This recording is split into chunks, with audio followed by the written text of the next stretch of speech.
درگزر کر کے اور ایک دوسرے کے لیے دل میں جگہ بنا کے اس کو ختم کریں تو یہ بہتر ہے۔ ایک چیز میرے سامنے آئی، میں نے آپ کے سامنے اس کا تذکرہ کر دیا۔ کل کی ہماری جو نشریات ہوگی وہ خصوصی نشریات ہوگی شہادت مولا کائنات مولا مرتضیٰ رضی اللہ تعالیٰ عنہ کے حوالے سے، اور ہماری یہ نشریات جلد شروع ہو جائے گی 12 بجے سے انشاءاللہ تعالیٰ، اور اسی طرح سے ہر طاق رات میں ہم 12 بجے سے ان ہوں گے، اور جیسے نارمل روٹین میں علامہ کوکب نورانی صاحب کا پروگرام ہوتا ہے وہ ہوگا، کچھ کم دورانیہ کا ہوگا۔ اس کے بعد انشاءاللہ تعالیٰ ثنا خوانوں کے ساتھ ہم جو ہے وہ آپ کے سامنے اسٹارٹ لیں گے، مناجات ہوگی، اور کل انشاءاللہ تعالیٰ چونکہ مولا کائنات کے حوالے سے بھی شب ہے تو کل کی جو نشریات ہوگی اس میں مناقب بھی بیان ہوں گے اور منقبت بھی جو ہے وہ پیش کی جائیں گی۔ آج کے پروگرام کی جو ہے ترتیب وہی ہے کہ ہم کلام عشق، جس میں قرآن پاک کا ایک مضمون حقیقی کامیابی، اس پہ مفتی اسحاق مدنی صاحب ہمارے ساتھ ہوں گے۔ سوال ہمارا، جواب آپ کا میں، ہم روزے میں ہر کسی پہ غصہ کیوں کرتے ہیں، یہ ہمارا موضوع ہوگا۔ عالم ٹائم میں آج چونکہ خصوصی پروگرام میں فتح مکہ کے حوالے سے عظیم واقعہ ہے فتح مکہ، آج کے نشریات میں فتح مکہ پہ گفتگو ہوگی۔ مزیدار سحری میں شیف اقبال ڈشیں بنا رہے ہیں دو مشکل، پوٹیٹو لاچا، چکن کورڈن بلیو، وہ آئیں گے تو پوچھیں گے یہ کیا ہے، ٹھیک ہے۔ کام کی بات پہ راستے سے تکلیف کو دور کرنا، یہ ہمارا موضوع ہوگا۔ کلام ہمارے ساتھ پڑھنے کے لیے ہوں گے ثنا خواں، ورفعنا لک ذکرک میں ہدایت کے بخشش کی رحمت مفتی اسحاق مدنی صاحب پیش کریں گے۔ روزانہ کی طرح ایک مہمان ہمارے ساتھ ٹیلی فون لائن پر ہوں گے، اور روحانی گلدستہ مفتی شاہد مدنی صاحب ہمارے ساتھ ہوں گے۔ آپ سے ملاقات ہوتی ہے مختصر سے وقفے کے بعد۔ سلام علیکہ یا رسول، سلام علیکہ یا رسول، سلام علیکہ۔ خوش آمدید، ایک بار پھر آپ کی خدمت میں حاضر ہیں۔ چلتے ہیں اس سیگمنٹ کی جانب جس سے ہوتا ہے باقاعدہ ہماری نشریات کا آغاز، یعنی قرآن پاک کی ایک یا چند آیتوں کا ترجمہ، مختصر تفسیر بیان کرتے ہیں مفتی محمد اسحاق مدنی صاحب، اور سیگمنٹ کا نام ہے کلام عشق۔ بے دینوں نے کلمہ پڑھا، لا الہ الا اللہ۔ موضوع ہے آج کا حقیقی کامیابی، اور حقیقی کامیابی کے اس موضوع سے متعلق جو آیات ہیں وہ بیان کریں گے مفتی صاحب۔ جی بسم اللہ الرحمن الرحیم۔ سورہ آل عمران کی آیت نمبر 185 آج ہمارے پیش نظر ہے۔ اللہ تبارک و تعالیٰ نے ارشاد فرمایا، کل نفس ذائقۃ الموت، ہر نفس نے، ہر جان نے موت کا مزہ چکھنا ہے۔ وَإِنَّمَا تُوَفَّوْنَ أُجُورَكُمْ يَوْمَ الْقِيَامَةِ، قیامت کے دن تمہیں تمہارے کاموں کا اجر پورا پورا دیا جائے گا۔ فَمَنْ زُحْزِحَ عَنِ النَّارِ وَأُدْخِلَ الْجَنَّةَ فَقَدْ فَازَ، بے شک وہ جو جہنم سے نکال کے جنت میں داخل کیا گیا، فقط فاز، وہ یقیناً کامیاب ہو گیا۔ وَمَا الْحَيَاةُ الدُّنْيَا إِلَّا مَتَاعُ الْغُرُورِ، اور دنیا کی زندگی محض دھوکہ، کھیل اور فریب کی جگہ ہے۔ اس آیت مبارکہ میں 4 باتیں ہیں۔ آیت کا جو آغاز ہے کل نفس ذائقۃ الموت، یہ قرآن پاک میں ایک سے زیادہ مقام پر آیا، جس میں اللہ تبارک و تعالیٰ نے اس بات کی طرف انسانوں کی، ایمان والوں کی، اور خاص کر جو بھی نفس ہے، جو بھی جان ہے، جن کے اندر جسم اور روح کا تعلق موجود ہے، اللہ تعالیٰ نے ان سب کے لیے فرمایا کہ ہر شے کو موت آنی ہے، ہر شے نے فنا ہو جانا ہے۔ لہذا موت ایسی ایک اٹل حقیقت ہے کہ جس سے وہ شخص کے جس نے اللہ کے وجود کا انکار کر دیا، اللہ تبارک و تعالیٰ نے زمین و آسمان کو بنایا، اس نے اللہ تعالیٰ کی ان تخلیقات کا بھی انکار کر دیا، لیکن وہ موت کا انکار نہ کر سکا۔ تو اتنی حقیقت ہے کہ ہر ذی شعور، ہر بندہ جانتا ہے کہ جو زندگی اللہ نے دی ہے، جو دنیا میں پیدا ہو گیا، جو دنیا میں آ گیا، جسے حیات ملی، بالآخر اس کی حیات مکمل ہوگی اور وہ دنیا سے چلا جائے گا۔ اب آخرت کا تصور ہر ایک کا مختلف ہے، اور مسلمانوں کا آخرت کا تصور مختلف ہے، اس پر ہم آتے ہیں۔ تو پہلی بات تو یہ کہ ہمیں اس بات کو پیش نظر رکھنا چاہیے کہ دنیا میں آنے کی تو ایک ترتیب ہے کہ دادا ہے، پھر ان کا بیٹا ہے، پھر ان کا بیٹا یعنی پوتا آ جاتا ہے، تو دنیا میں آنے کی تو ترتیب ہے، مگر جانے کی ترتیب نہیں ہے۔ ایسا ہو سکتا ہے کہ دادا موجود ہو، پوتے کے انتقال پہلے ہو جائے، بوڑھا موجود ہو، جوان پہلے انتقال کر جائے، جوان موجود ہے، بچہ پہلے انتقال کر جائے، بچہ دنیا میں آنے سے پہلے ماں کے پیٹ میں انتقال کر جائے۔ تو موت ایک ایسی حقیقت ہے کہ جس کے لیے کوئی وقت اللہ تبارک و تعالیٰ نے ہمیں بتایا نہیں ہے۔ وقت مقرر تو ہے اللہ تعالیٰ کے علم میں، لیکن مجھے اور آپ کو بتایا نہیں گیا کہ کب موت آئے گی، کتنے بجے آئے گی، کس ساعت، کس لمحے کو آئے گی۔ اور یہ اچانک اس ساعت کو اس لیے رکھا گیا ہے تاکہ ہم ہر لمحہ اللہ تبارک و تعالیٰ کی بندگی اور عبدیت کی طرف مائل رہیں اور اپنی موت کو اپنے پیش نظر رکھیں۔ دوسری بات یہاں بیان فرمائے گی کہ قیامت کے دن تمہیں تمہارے اعمال کا اجر بھرپور دیا جائے گا، یعنی دنیا میں جس نے جو اعمال اختیار کیے، الدنیا مزرعۃ الآخرہ کے الفاظ آئے کہ دنیا یہ دار العمل ہے، آخرت دار الجزا ہے۔ ہم نے جو کام یہاں کرنا ہے اس کا بدلہ اللہ تعالیٰ ہمیں عطا فرمائے گا۔ اور مزید اس بات کو یہ آیات واضح کرتی ہیں کہ فَمَن يَعْمَلْ مِثْقَالَ ذَرَّةٍ خَيْرًا يَرَى وَمَن يَعْمَلْ مِثْقَالَ ذَرَّةٍ شَرًّا يَرَى، کہ جو ذرہ بھر نیک عمل کرے گا اللہ کی بارگاہ میں اس کا اجر دیکھ لے گا، اور جو شر کرے گا، برائی کرے گا، گناہ کرے گا، آخرت میں اس کو اس کا اجر بتا دیا جائے گا۔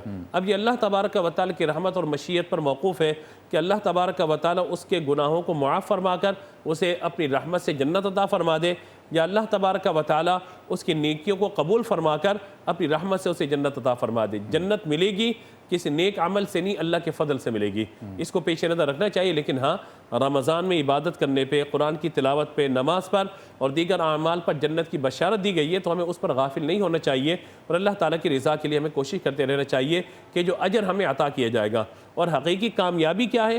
فرمایا فَمَن زُحْزِحَ عَنِ النَّارِ وَأُدْخِلَ الْجَنَّةَ فَقَدْ فَازَ، جسے جہنم سے بچا لیا گیا اور جنت میں داخل کر دیا گیا وہ کامیاب ہو گیا۔ آج ہم میں سے ہر شخص یہ چاہتا ہے کہ جو بھی تعلیم حاصل کر رہا ہے، کاروبار کر رہا ہے، کوئی معاملہ کر رہا ہے، وہ اس میں کامیاب ہو۔ ہم میں سے ہر بندہ کامیاب ہونا چاہتا ہے، ناکام کوئی نہیں رہنا چاہتا۔